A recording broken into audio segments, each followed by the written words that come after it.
विकसित भारत संकल्प यात्रेचे कुपवाड शहरात जोरदार स्वागत. विकसित भारत संकल्प यात्रेचे कुपवाड शहरात जोरदार स्वागत करण्यात आले. सांगली विधानसभा मतदारसंघाचे आमदार सुधीर गाडगीळ आणि निरीक्षक संजय शुक्ला यांच्या प्रमुख उपस्थितीत विकसित भारत संकल्प रथाचे उद्घाटन करण्यात आले.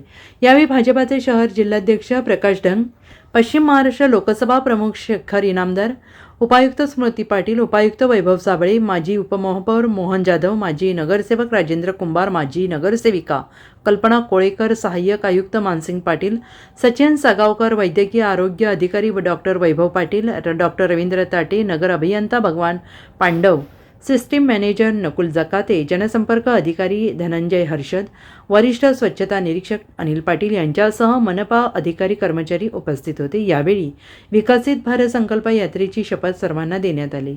19 जानेवारीपर्यंत विकसित भारत संकल्प यात्रेचा हा रथ सांगली, मिरज आणि कुपवाड शहरात विविध ठिकाणी शासनाच्या विविध योजनांची माहिती नागरिकांना देण्यात आली. आज दुपारी 3 वाजता कुपवाड अंबा चौक येथे विकसित भारत संकल्प यात्रा मोहीम आयोजित करण्यात आली. लाभार्थी मोठ्या प्रमाणावर उपस्थित होते.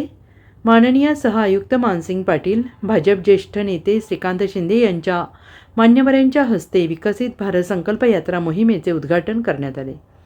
यावेळी श्री रवी सदामते, अध्यक्ष कुपवाड शहर भाजप, पै ऋषिकेश सूर्यवंशी, रमेश पाटोळे, विजय गदडे, शिवसेना विभाग प्रमुख स्वातिताई थोरात, गायत्री डोरले इत्यादी कार्यकर्ते यावेळी उपस्थित होते.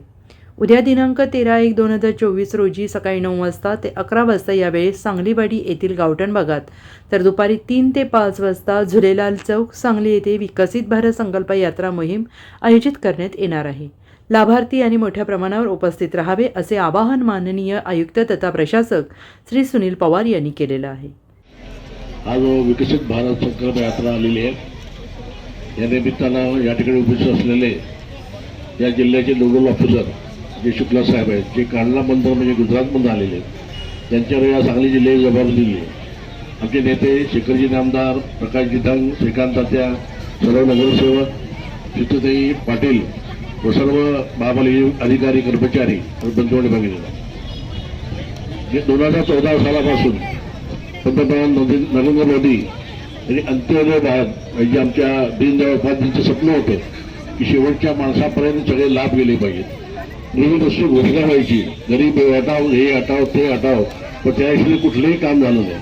पण हे 2014 पासून तुम्ही बघताय ही प्रत्यक्ष योजना तळागाळाच्या लोकांपर्यंत पोहोचायला लागल्यानंतर लाभ त्याला मिळायला लागला. तेव्हा असा विकसित भारत आपल्याला 2027 पूर्ण करायचा आहे. तर या सर्वच योजनांचा सगळ्यांनी bureau report, SBN Marathi, Kupwad.